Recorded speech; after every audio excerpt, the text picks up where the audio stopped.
ನಮಸ್ಕಾರ ಎಲ್ಲರಿಗೂ, ಹೇಗಿದ್ದೀರಾ? ಇವತ್ತು ನಾನು ಬ್ಲಡ್ ಡೊನೇಷನ್ ಮಾಡಬೇಕಂತಿದ್ದೀನಿ. ಸೊ ನಮ್ಮ ಯೂನಿವರ್ಸಿಟಿಯಲ್ಲಿ ಒಂದು ಪ್ರೋಗ್ರಾಮ್ ಇಟ್ಟಿದ್ದಾರೆ, ನಾವು ಬ್ಲಡ್ ಡೊನೇಟ್ ಮಾಡ್ಬೋದು ಅಂತ. ನನಗೂ ಗೊತ್ತಿಲ್ಲ ಹೇಗಿರುತ್ತೆ ಅಂತ, ಬಟ್ ಇವತ್ತು ಆ್ಯಂಡ್ ನಾಳೆ ಇದೆ 2 ದಿನ. ಇವತ್ತು ಹೇಗೋ ನನಗೆ ಸ್ವಲ್ಪ ಕೆಲಸ ಇದೆ ಕಾಲೇಜ್ನಲ್ಲಿ, ಅದೇನಂತ ಹೇಳ್ತೀನಿ. 2 ಆಗಿಬಿಡುತ್ತೆ ಅಂತಂದೇಳಿ ಹೋಗ್ತಿದ್ದೀನಿ. ಆ್ಯಂಡ್ ಬ್ಲಡ್ ಡೊನೇಟ್ ಮಾಡಿದ್ದಾದಮೇಲೆ ಏನೋ ಒಂದು ಗಿಫ್ಟ್ ಕಾರ್ಡ್ ಕೊಡ್ತಾರಂತೆ. ಅದು ಅಮೆಝಾನ್ ಗಿಫ್ಟ್ ಕಾರ್ಡ್ ಏನೋ ಇರಬೇಕು ಮೋಸ್ಟ್ಲಿ. ಸೊ ಹೇಗಿರುತ್ತೆ ಅದನ್ನು ತೋರಿಸ್ತೀನಿ. ಇನ್ನೊಂದು ಕೆಲಸ ಏನು ಅಂದರೆ, ನಮ್ಮದು ಗ್ರ್ಯಾಜುಯೇಟ್ ಸೆಂಟರ್ ಅಂತ ಒಂದಿರುತ್ತೆ.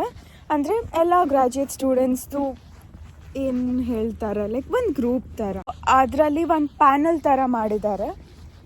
ಆ ಪ್ಯಾನಲ್ನಲ್ಲಿ 5 ಮೆಂಬರ್ಸ್ನ ಸೆಲೆಕ್ಟ್ ಮಾಡಬೇಕಿತ್ತು. ನಮ್ಮ ಪ್ರೊಫೆಸರ್ ಒಬ್ಬರು ಇದ್ದಾರೆ, ತುಂಬ ಒಳ್ಳೆಯವರು. ಅವರು ನನ್ನ ಹೆಸರನ್ನ ಚೂಸ್ ಮಾಡಿಕೊಂಡ್ರು. ಅವ್ರು ಕೇಳಿದರು, ಈ ಥರ ಪ್ಯಾನಲ್ ಮೆಂಬರ್ ಆಗಬೇಕು, ಒಬ್ಬರು ಸ್ಟೂಡೆಂಟ್ ಬೇಕು ಅಷ್ಟೇ, ಇನ್ನು ಬರ್ತೀಯಾ ಅಂತ. I was like okay, no problem. ಅದು ಕೂಡ ಒಂದು ಎಕ್ಸ್ಪೀರಿಯನ್ಸೇ ಅಲ್ಲ, ಹೇಗಿರುತ್ತೆ ಅಂತ. ಇದು ಏನಂದರೆ ಲೈಕ್ 5 ಮೆಂಬರ್ಸ್ ಗ್ರ್ಯಾಜುಯೇಟ್ ಸ್ಟೂಡೆಂಟ್ಸ್ ಇದೀವಿ ನಾವು ಸದ್ಯಕ್ಕೆ. ಸೊ ನಾವು 5 ಮೆಂಬರ್ಸ್ ನಮ್ಮ ಎಕ್ಸ್ಪೀರಿಯನ್ಸಸ್ನ, ಆಮೇಲೆ ಅವ್ರು ಕೇಳೋ ಕ್ವೆಶನ್ಸ್ಗೆ ಆನ್ಸರ್ ಮಾಡಬೇಕು. ಅಂದರೆ ಅಂಡರ್ ಗ್ರ್ಯಾಡ್ ಅವರು ಒಂದು ಫ್ಯೂ ಸೆಟ್ ಆಫ್ ಕ್ವೆಶನ್ಸ್ ಕೊಟ್ಟಿದ್ರು, ಈ ಥರ ಕೇಳ್ತೀವಿ ನಾವು ಅಂತ. ಇವತ್ತಿನ ಪ್ಲ್ಯಾನ್ ಇಷ್ಟೇ.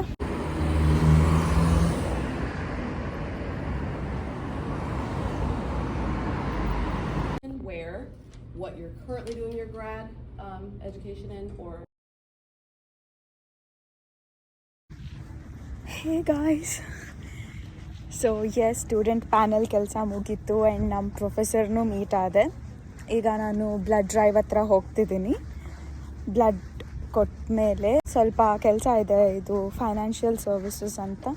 ಫೈನಾನ್ಷಿಯಲ್ ಸರ್ವಿಸಸ್ ಏನು ಅಂದರೆ, ನಮ್ಮ ಫೈನಾನ್ಷಿಯಲ್ ಥಿಂಗ್ಸ್ ಎಲ್ಲ ಹ್ಯಾಂಡಲ್ ಮಾಡ್ತಾರೆ ಅವರು. ಲೈಕ್ ಫೀಸ್ ಅಂದರೆ ಟ್ಯೂಷನ್ ಫೀ, ಆಮೇಲೆ ಇನ್ನು ಏನಾದರೂ ಲೈಕ್ ಏನು ಮನಿ ರಿಲೇಟೆಡ್ ಎಲ್ಲದು ನೋಡ್ಕೊತಾರೆ ಅವರು. ಸೊ ನನ್ನ ಲೋನ್ ಆ್ಯಕ್ಚುಲಿ ಅವರು ಸ್ವಲ್ಪ ಅಪ್ರೂವ್ ಮಾಡೋದಿದೆ. ಅಂದರೆ ಲೈಕ್ ಜಸ್ಟ್ ಪುಷ್ ಮಾಡಬೇಕು ಅದನ್ನ ಬೇಗ ಆಗಲಿ ಅಂತ.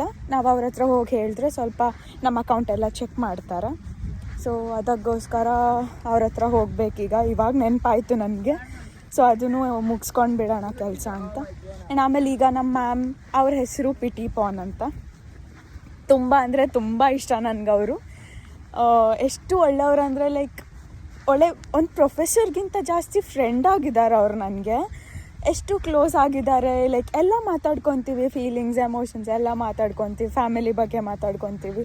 ಅವರು ಅವ್ರ ಕಂಟ್ರಿ ಬಗ್ಗೆ ಹೇಳ್ತಾರೆ. ಅವ್ರು ಥೈಲ್ಯಾಂಡಿಂದ ಅಂತ ಹೇಳಿದರು. ಸೊ ನನಗೂ ಥೈಲ್ಯಾಂಡ್ಗೂ ಸ್ವಲ್ಪ ಕನೆಕ್ಷನ್ ಇದೆ, ಯಾಕಂದರೆ ನಾನು ಸಣ್ಣವಳಿದ್ದಾಗ ಥೈಲ್ಯಾಂಡ್ಗೆ ಹೋಗಿದ್ವಿ. ನಾನು, ನಮ್ಮ ಅಪ್ಪ ಅಮ್ಮ ಆ್ಯಂಡ್ ನನ್ನ ದೊಡ್ಡ ತಂಗಿ, ಸಣ್ಣವಳಿನ್ನ ಹುಟ್ಟಿದ್ದಿಲ್ಲ. ಸೊ ಥೈಲ್ಯಾಂಡ್ಗೆ ಹೋಗಿದ್ದ ಮೆಮೊರೀಸ್, ಲೈಕ್ ಅದು ನನ್ನ ಬೆಸ್ಟ್ ಟ್ರಿಪ್. ಅಂದರೆ ಇನ್ನೂ ಬೆಸ್ಟ್ ಟ್ರಿಪ್ಸ್ ಇದ್ದಾವೆ, ಬಟ್ ಫ್ಯಾಮಿಲಿ ಜೊತೆಗೆ ಅದು ಒಂಥರ ಬೆಸ್ಟ್ ಟ್ರಿಪ್ ನನಗೆ. ಸೊ ಅವ್ರು ಥೈಲ್ಯಾಂಡ್ ಅಂತ ಹೇಳಿದ್ಮೇಲೆ ನಾನೆಲ್ಲ ಹೇಳ್ತಿದ್ದೆ, ಹಿಂಗೆ ಸಫಾರಿಗೆ ಹೋಗಿದ್ವಿ, ಡಾಲ್ಫಿನ್ ಶೋ ನೋಡಿದೆ, ಪಟಾಯಾ ಬೀಚ್ಗೆ ಹೋಗಿದ್ವಿ, ಅದು ಇದು ಅಂತೆಲ್ಲ. ಎಷ್ಟು ಒಳ್ಳೆಯವರು, ತುಂಬ ಚೆನ್ನಾಗಿ ಮಾತಾಡಿಸ್ತಾರೆ. ಇಷ್ಟು kg ಇರಬೇಕು, ಇಷ್ಟು ಪೌಂಡ್ಸ್ ಇರಬೇಕು, ನೀನು ಅಷ್ಟು ವೆಯ್ಟ್ ಇದೆಯಾ ಇಲ್ಲ ನೋಡ್ಕೋ ಅಂತ. ಆಮೇಲೆ ಇಲ್ಲ ಇಷ್ಟು kg ಇದೀನಿ ನಾನು ಅಂತಂದರೆ ಮತ್ತೆ ಚೆಕ್ ಮಾಡಿದರು. ಚೆಕ್ ಮಾಡಿದ್ಮೇಲೆ ಹೇಳಿದರು, ಇಲ್ಲ ಬ್ಲಡ್ ಕೊಡ್ಬೋದು ತಗೋ ನೀನು ಅಂತ. ಈಗ ಬ್ಲಡ್ ಕೊಟ್ಟು ಆಮೇಲೆ ಫೈನಾನ್ಷಿಯಲ್ ಸರ್ವಿಸಸ್ ಹತ್ರ ಹೋಗಿ, ಆಮೇಲೆ ಗೊತ್ತಿಲ್ಲ ಪ್ಯಾಂಟ್ರಿಗೆ ಹೋಗೋಣ ಅಂತ ಅಂದ್ಕೊಂಡಿದ್ದೆ. ಬಟ್ ಪ್ಯಾಂಟ್ರಿ 5 o'clock ಓಪನ್, ಈಗ ಇನ್ನೂ 3 ಆಗಿದೆ. ನೋಡೋಣ, ಇನ್ ಕೇಸ್ 5 ತನಕ ಇಲ್ಲೇ ಇದ್ದರೆ ಓಕೆ ಹೋಗ್ಬೋದು, ಇಲ್ಲ ಅಂದರೆ ಇಲ್ಲ. ಸೊ ಎಸ್, ಆ್ಯಂಡ್ ಸ್ಟೂಡೆಂಟ್ ಪ್ಯಾನಲ್ದು ವಿಡಿಯೋ ಹಾಕಿದ್ದೀನಲ್ಲ, ಅಷ್ಟೇ ತೆಗಿಯೋಕ್ಕಾಗಿದ್ದು. ಬಿಕಾಸ್ ಸ್ವಲ್ಪ ಸ್ಟೂಡೆಂಟ್ಸ್ ಎಲ್ಲ ಇದ್ದರು ಆ್ಯಂಡ್ ನನಗಿಂತ ದೊಡ್ಡವ್ರು ತುಂಬ ಜನ ಇದ್ದರು. ಚೆನ್ನಾಗಿರಲ್ಲ ಹಿಂಗೆಲ್ಲ ವೀಡಿಯೋ ಮಾಡ್ಕೊಂಡು ಕೂತ್ಕೊಂಡು ಅಂತಂದೇಳಿ ಜಸ್ಟ್ ಸುಮ್ಮನೆ ಎಷ್ಟಾಗುತ್ತೋ ಅಷ್ಟು ತೆಗ್ದೆ ವೀಡಿಯೋ. ನಿಮ್ಗೆ ಆದರೆ ಇಂಟ್ರೆಸ್ಟ್ ಇದ್ದರೆ ಬ್ಲಡ್ ಕೊಡಿ. ಬಿಕಾಸ್ ರಕ್ತದಾನ ಮಹಾದಾನ ತುಂಬ ಹೆಲ್ಪ್ ಆಗುತ್ತೆ ಯಾರಿಗಾದ್ರೂ ಹೆಲ್ತ್ ಇಶ್ಯೂಸ್ ಇರೋರಿಗೆ, ಇಲ್ಲ ಆಕ್ಸಿಡೆಂಟ್ಸ್ ಆದರೆ. ಆ್ಯಂಡ್ ನಂದು O ಪಾಸಿಟಿವ್ ಬ್ಲಡ್ ಗ್ರೂಪ್, ನಾನು ಯೂನಿವರ್ಸಲ್ ಡೋನರ್. ಸೊ ಎಸ್, ನಾನು ಯಾರಿಗಾದರೂ ಬ್ಲಡ್ ಕೊಡ್ಬೋದು. ಆ್ಯಂಡ್ ನನಗೆ ಯಾರಾದರೂ ಬ್ಲಡ್ ಕೊಡಬೇಕಂದ್ರೆ ಅವ್ರದ್ದು O ಪಾಸಿಟಿವ್ ಆಗಿರಲೇಬೇಕು. ನಾನು ಕಾಲೇಜ್ನಲ್ಲಿದ್ದಾಗ ಒಂದು ಸರಿ ಬ್ಲಡ್ ಕೊಟ್ಟಿದ್ದೆ. ಅಂಡರ್ ಗ್ರ್ಯಾಡ್ನಲ್ಲಿದ್ದಾಗ. ಆಗ ಚೆನ್ನಾಗಿ ಅನಿಸ್ತು ಬ್ಲಡ್ ಕೊಟ್ಟಾಗ. ಲೈಕ್ ಅದೇ ಫಸ್ಟ್ ಟೈಮ್ ನಾನು ಬ್ಲಡ್ ಕೊಟ್ಟಿದ್ದು. ತುಂಬ ಖುಷಿ ಆಯಿತು. ಐ ಮೀನ್ ನನ್ನಿಂದ ಒಬ್ಬರು ಜೀವ ಉಳಿಬೋದು, ನನ್ನಿಂದ ಒಬ್ರಿಗೆ ತುಂಬ ಹೆಲ್ಪ್ ಆಗುತ್ತೆ. ಸೊ ಅದಕ್ಕೋಸ್ಕರ ಈ ಟೈಮ್ ಕೂಡ ಗೊತ್ತಾದಮೇಲೆ ಕೊಡೋಣ ಅಂತ ಅಂದ್ಕೊಂಡೆ. ಓಕೆ ದೆನ್ ಈಗ ನೋಡೋಣ ಹೇಗಿರುತ್ತೆ ಅಂತ. ಈಗ ರೂಮ್ ಹುಡುಕಬೇಕು, ಅವರೆಲ್ಲಿ ಮಾಡ್ತಿದ್ದಾರೆ ಅಂತ. ರೂಮ್ ಹುಡುಕಿದ್ದಾದಮೇಲೆ ನಂಗೆ ಎಷ್ಟಾಗುತ್ತೋ ಅಷ್ಟು ವೀಡಿಯೋಸ್ ತಕ್ಕೊತೀನಿ. And yeah, see you guys. Hey guys, so ಈಗ ರಿಜಿಸ್ಟರ್ ಮಾಡಿದೆ ಹೊರಗಡೆ. ರಿಜಿಸ್ಟರ್ ಮಾಡಿದಾಗ ಅವರೊಂದು QR ಕೋಡ್ ಕೊಟ್ಟಿದ್ದರು. ಆ QR ಕೋಡ್ ಸ್ಕ್ಯಾನ್ ಮಾಡಿದ ಮೇಲೆ ಒಂದು ಕ್ವೆಶನಿಯರ್ ಇತ್ತು, ಅರೌಂಡ್ 30-35 ಕ್ವೆಶನ್ಸ್. ಅದರಲ್ಲೆಲ್ಲ ಥರದ ಕ್ವೆಶನ್ಸ್ ಇತ್ತು. ಲೈಕ್ ಏನೇನು ಡಿಸೀಸಸ್ ಇತ್ತು, ಏನೇನಿದೆ, ಏನಾದರೂ ಟ್ಯಾಬ್ಲೆಟ್ಸ್ ತೊಗೊತಿದ್ದೀವ, ಆ್ಯಂಡ್ ಎಲ್ಲ ಪರ್ಸ್ನಲ್ ಕ್ವೆಶನ್ಸ್ ಆ ಥರ. ಆಮೇಲೆ ಬಿಕಾಸ್ ಬ್ಲಡ್ ಕೊಡೋಕ್ಕೆ ಅದು ತುಂಬ ಇಂಪಾರ್ಟೆಂಟ್ ಅಲ್ಲ, ಬೇರೆಯವರಿಂದ ನಮಗೆ ರೋಗ ಇನ್ಫೆಕ್ಟ್ ಆಗಿರಬಾರ್ದು ಅಂತ. ಸೊ ಆ ಕ್ವೆಶನ್ಸ್ ಎಲ್ಲ ಆನ್ಸರ್ ಮಾಡಿದ್ಮೇಲೆ ಒಳಗೆ ಕರ್ಕೊಂಡು ಬಂದರು. ಸೊ ಹೀಗಿದೆ ಎಲ್ಲ. ಲೈಕ್ ಐ ಮೀನ್ ಅಲ್ಲಿಂದ ಎಲ್ಲ ಬ್ಲಡ್ ಕೊಡ್ತಿರೋರು. ಆ್ಯಂಡ್ ಇಲ್ಲಿ ಸ್ವಲ್ಪ ವೆಯ್ಟಿಂಗ್ ಸೀಟ್ಸ್ ಇದ್ದಾವೆ.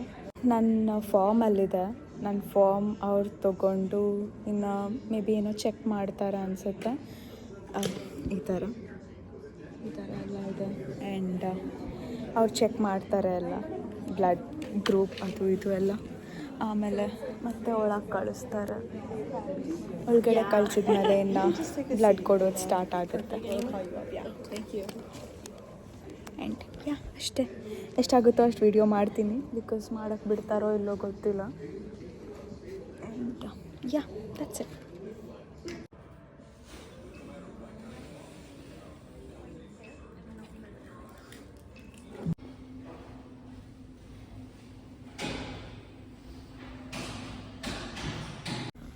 Hi guys, so blood donation fail ಆಯಿತು, ಕೊಡೋಕ್ಕಾಗಲಿಲ್ಲ.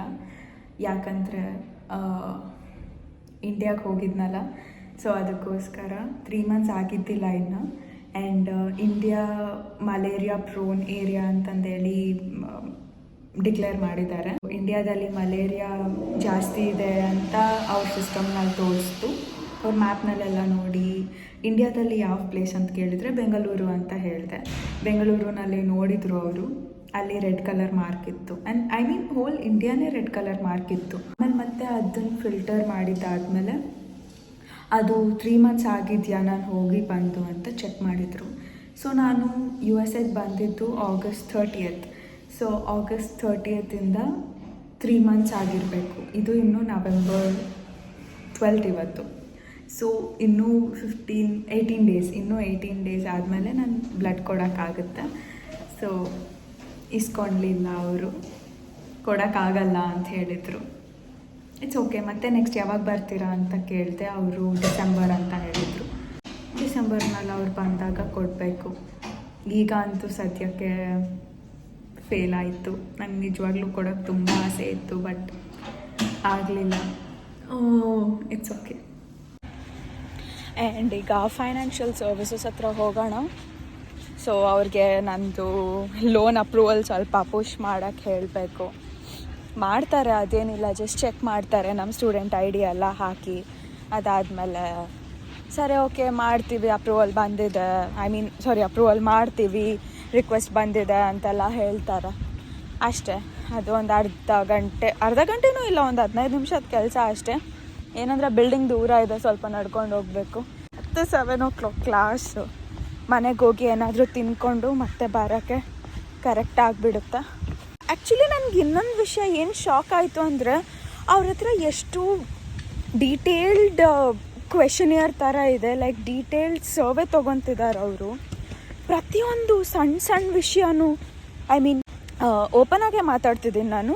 ಆ ಸರ್ವೆನಲ್ಲಿ ಏನೇನಿತ್ತು ಅಂದರೆ, ಯಾರ ಜೊತೆಗಾದರೂ ಲಾಸ್ಟ್ 3 ಮಂತ್ಸ್ನಲ್ಲಿ ಸೆಕ್ಸ್ ಮಾಡಿದ್ದೀರಾ, ಆ್ಯಂಡ್ ಅವ್ರಿಗೇನಾದರೂ ರೋಗ ಇತ್ತಾ, ಅವ್ರು ಯಾರಾದರೂ ಬೇರೆಯವ್ರ ಜೊತೆಗೆ ಮಾಡಿರೋದು ನಿನಗೆ ಗೊತ್ತಾ, ಇಲ್ಲ ಅಂದರೆ ಮಲ್ಟಿಪಲ್ ಪಾರ್ಟ್ನರ್ಸ್ ಜೊತೆಗೆ ಏನಾದರೂ ಮಾಡಿದ್ದೀರಾ, ಈ ಥರ ಎಲ್ಲ ಕ್ವೆಶನ್ಸ್. ಲೈಕ್ ತುಂಬ ಇಂಪಾರ್ಟೆಂಟ್ ಅಲ್ವಾ ಅದು. ಬಿಕಾಸ್ ಆ ಥರ ಏನಾದರೂ ಮಾಡಿದರೆ ಅವರಿಂದ ಏನಾದರೂ ಇನ್ಫೆಕ್ಟ್ ಆಗಿದೆಯಾ ಅಂತ ಗೊತ್ತಾಗಬೇಕು. ಗೊತ್ತಾದಮೇಲೆ ಅದು ಎಷ್ಟು ಈಸಿ ಆಗುತ್ತೆ, ಲೈಕ್ ಇವರು ಬ್ಲಡ್ ಕೊಡೋಕ್ಕೆ ಅರ್ಹರಿದ್ದಾರೋ ಇಲ್ವೋ ಅಂತ.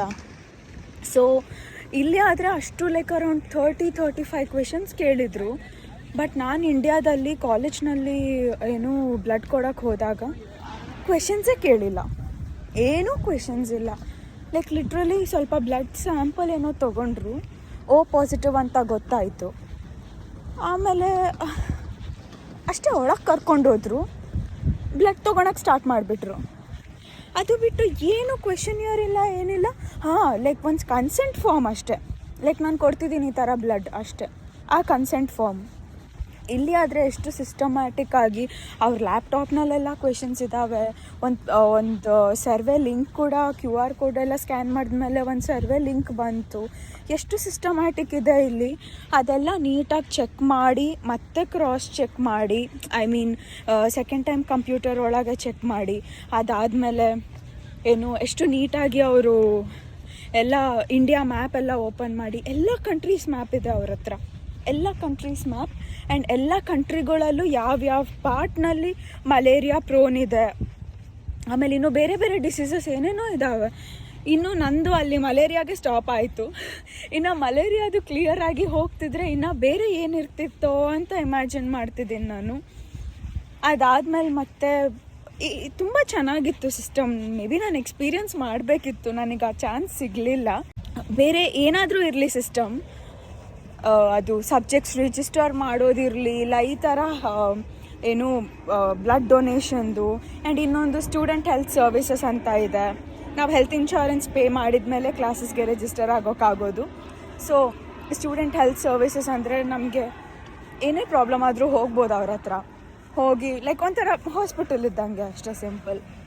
ಸೊ ಅವ್ರ ಹತ್ರ ಕೂಡ ತುಂಬ ಪ್ರೊಸೀಜರ್ ಇದೆ. ನಾವು ಸಣ್ಣವರಿದ್ದಾಗ ಯಾವಾಗೋ ಹಾಕ್ಸ್ಕೊಂಡಿದ್ದು ವ್ಯಾಕ್ಸಿನ್ ನಮಗೆ ನೆನಪೇ ಇರಲ್ಲ. ಆ ಡಾಕ್ಯುಮೆಂಟ್ಸ್ ಎಲ್ಲ ಕೇಳ್ತಾರೆ ಅವರು. ಆ ಡಾಕ್ಯುಮೆಂಟ್ಸ್ ಎಲ್ಲ ಅವ್ರಿಗೆ ಪ್ರೂಫ್ ಆಗಿ ತೋರಿಸ್ಬೇಕು. ನನ್ನ ಹತ್ರ ಇದೆ ಡಾಕ್ಯುಮೆಂಟ್ಸ್, ಅದೆಲ್ಲ ನಮ್ಮ ಅಪ್ಪ ಅಮ್ಮ ಆ್ಯಕ್ಚುಲಿ ಪಾಪ ತುಂಬ ಚೆನ್ನಾಗಿ ಇಟ್ಕೊಂಡಿದ್ದಾರೆ. ಅದನ್ನ ಸ್ವಲ್ಪ ಅಲ್ಲಿ ಇಲ್ಲಿ ಹರಿದೋಗಿದೆ ಕಾರ್ನರ್ಸ್ನಲ್ಲಿ. ಬಟ್ ಅದು ಬಿಟ್ಟರೆ ಎಲ್ಲ ಡಾಕ್ಯುಮೆಂಟ್ಸ್ ಚೆಕ್ ಮಾಡಿ, ಅದಾದಮೇಲೆ ನಾನು ಇಲ್ಲಿಗೆ ಬರೋಕ್ಕಿಂತ ಮುಂಚೆ ಡಾಕ್ಟರ್ ಹತ್ರ ಹೋಗಿ ಒಂದು ಸರ್ಟಿಫಿಕೇಟ್ ಇಸ್ಕೊಂಡಿದ್ದೆ.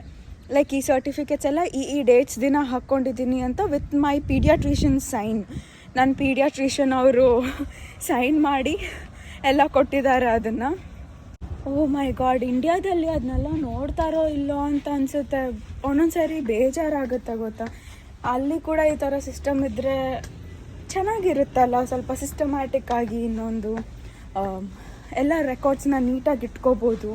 ಆ್ಯಂಡ್ ಏನು ಹೇಳ್ತೀರಾ, ಏನೂ ಪ್ರಾಬ್ಲಮ್ಸ್ ಬರೋಲ್ಲ ಫ್ಯೂಚರ್ನಲ್ಲಿ. ಒಂದ್ಸರಿ ಅದೇ ಅನಿಸುತ್ತೆ, ಸ್ವಲ್ಪ ಸಿಸ್ಟಮ್ ಚೇಂಜ್ ಆಗಬೇಕು ಅಂತ. ಮೇ ಬಿ ಇಂಪ್ಲಿಮೆಂಟ್ ಮಾಡ್ಬೋದು ಯಾರಾದರೂ, ಇಲ್ಲ ನಾನೇ ಮಾಡ್ಬೋದು. ನನಗೂ ಮಾಡೋಕ್ಕೆ ಇಷ್ಟ ಇದೆ. ಅಟ್ಲೀಸ್ಟ್ ಒಂದು ಕಾಲೇಜ್ನಲ್ಲಿ ಇಲ್ಲ ಒಂದು ಯೂನಿವರ್ಸಿಟಿ ಇಂಡಿಯಾದಲ್ಲಿ ಈ ಥರ ಸಿಸ್ಟಮ್ ತಂದರೆ ಮೆಲ್ಲಕ್ಕೆ ಎಲ್ಲರೂ ಅದನ್ನು ಕಲ್ತ್ಕೊಂಡು ಅವರು ಚೇಂಜ್ ಆಗ್ತಾರಲ್ಲ ಅಂತ. ನೋಡೋಣ, ಫ್ಯೂಚರ್ನಲ್ಲಾದರೆ ಮಾಡೋಣ. ಯಾ